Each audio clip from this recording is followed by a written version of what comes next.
service announcement. These videos have the full intentions to be used as conversational tools and purposes only. Anything that is expressed in these videos and videos before and after has the sole purpose of that reason. I know a lot of this stuff is repetitive. I hope that you can understand that. Again, these are for conversational purposes only. The comment box on these videos is for that purpose. Thanks for watching. This video is being made a lot later than my normal video, so editing probably won't have as much B-roll and stuff in it as normal. But let's talk about the show. And this week was probably the most action-packed or, content-packed, whatever how you want to word it, episodes we've had this season or in a while. And a lot of stuff happened. I mean, just so many different things, from Farmtruck with a golf cart to people getting kicked off the list and arguments and controversy, and the perfect mix of family and controversy in the show in history. And let's just kind of start at the beginning and work our way to the end. And the first thing I want to talk about is, what about that golf cart that Farmtruck was in? The wheelie that thing pulled was absolutely insane. That blew my mind. I didn't see it coming, and I thought it was just awesome. The one Lutz had, he's talking about him and his son put the crotch rocket motor in. It's going to be fast, but out of the hole that thing Farmtruck is running is going to be stupid. But they do add a lot to the show.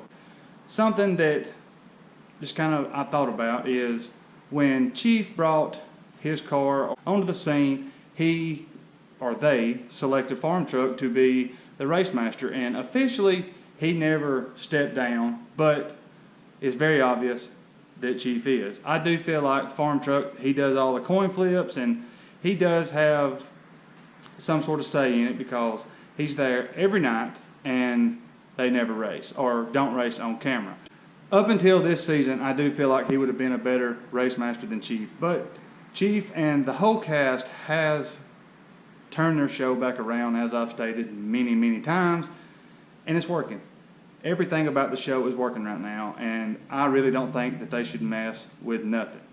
One thing I do want to mention before we talk about race night is when they went to the track Thunder Valley before race night as a group to test. And it was good to see them work together to practice, to get ready.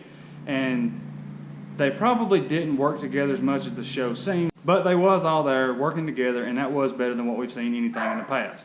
So they are at least trying. And I did like the little Dave versus Chief, the back and forth at the racetrack, handing each other time slips, just kind of trying to bump one another up, and Dave was spraying a shot on his car. But I know that Chief has said in the past that he is not spraying his car, and even if he was, he wouldn't let you know. He said something one night about turn the bottles on, and everybody took it as nitrous, but it was just CO2 that runs the parachute and the shifter. So I don't think on the street it could hold nitrous. I think that if he was running no prep kings or no prep races on the regular, I feel like he might put a shot on it. But as far as on the street, I don't think the street would hold anything more than the Crow is putting down now. But I don't feel like he is spraying the car now. I feel like he was just messing with Dave when he said that, and I don't see him putting it on the Crow. All right, now that all that's behind us, let's talk about the races, and let's just kind of start at the first. Shane versus Boosted. Off the trailer, Shane knew that with less rubber down, Boosted would have a less chance of getting the small tire car to hooking, and that's why he agreed to off the trailer. As we've seen, Boosted laid a perfect A to B. Shane put too hot of a tune-up in it, blew the tires off. Boosted takes the win, and that puts Shane at number 9, knowing that he is going to be on the bump for number 10. And he did not want that to happen. He wanted to outrun that car so bad because he knew what was going to happen. Later on that same night, you've seen where he had to race Monza. He did not want that race to happen because he knows that he can't outrun Monza. He knows he don't have enough power in it. He does not have the power to be on that caliber of a list anywhere above 9 or 10 anyway. Shane has held on a lot longer with the same stuff than anybody has ever done in the past, and I do feel like it is time to evolve or go. He is not the caliber of race car as the rest of them. When Monza and Dominator raced, Dominator lost, obviously, but on the race between Monza and Dominator, Dominator lost, but up until Dominator had the lift, he was holding his own against Monza. Dominator's car is fast. It is a very fast race. It is a comparable to the top 5 cars race car, but the man doesn't have any luck. He is an underdog by far, and luck is never on his side when it comes to race night. When he lifted, Monza went around him for the win, and that bumped Dominator completely off the list. But like I just got done talking about Shane, I do feel like Dominator will come back, Shane will move off, and that will be how the list finishes the season out. And one thing I do want to talk about right now, and that is when he come back and Brandon, Monza's son, popped off to Joe. And in the moment, I know everybody was thinking the same thing, talking about how mouthy Brandon is. But after it went on and showed Monza talking about the agreement that him and Dominator had before the race, I understand Brandon completely. I do feel like the way he mouthed off was a little bit much, especially to Joe. And Monza even said, Brandon, this is Joe. Like, you know, hush. This is not just anybody. This is Dominator. Let it go. We'll talk about it back at the trailer, unmiked, and figure it out. Brandon has a following that just does not like the guy. According to the podcast a long time ago, he doesn't have Facebook or anything anymore because people was just being, you know, so rude and so mean to him that he just shut it down and didn't have to deal with it. He wouldn't come out for a long time, but he did mouth off to Joe. It was kind of uncalled for, in my opinion. And when Joe called Monza back out, Monza just turned around and said, not tonight, we're not. And I do feel like that was just something he could say to get back to the trailer and figure it out there. As you've seen later on tonight, Dominator retracted his call out and let Monza move up. One thing I want to say about that moment, when he retracted his call out and, you know, gave him the opportunity to call out Shane, you've seen Shane in the trailer getting so upset that he got called out. And that goes back to what I was saying a while ago. He is so underpowered, and he knows he doesn't have enough car to outrun him. He knew he was going to lose a spot and be on the bump at the 10 spot. That's why he was so upset. And what Chief and all of them has said from the beginning is, if you don't want to race, don't be on the list. He knew he didn't have enough, and he knew that that was 1 week closer to him moving off. That's why he got so upset. The list does not have enough room for any more slow cars. It is, every one of the cars on that list right now is within a car length of each other, without a doubt. And that is what the list was designed for. That is what it was made for, and that's what it's supposed to be. I do feel like right now, 1 through 10 is within a car length of each other on the street. The next thing I want to talk about is the whole deal with Dave and Chief not racing. And I really thought that was going to come back and be a bunch of people griping about it, but they actually run out of time in race night and they didn't have to worry about it. But I understand both their points. Why would Chief want to take a spot without racing for it, and why would Dave race and destroy his car, motor, whatever was tore up? It makes no sense for that race to happen just to save somebody from being mad. Luckily, nothing happened. Ryan didn't call him out. You know, him and Sean raced, and it is what it is. But I fully agree with them not racing. There was no sense in racing.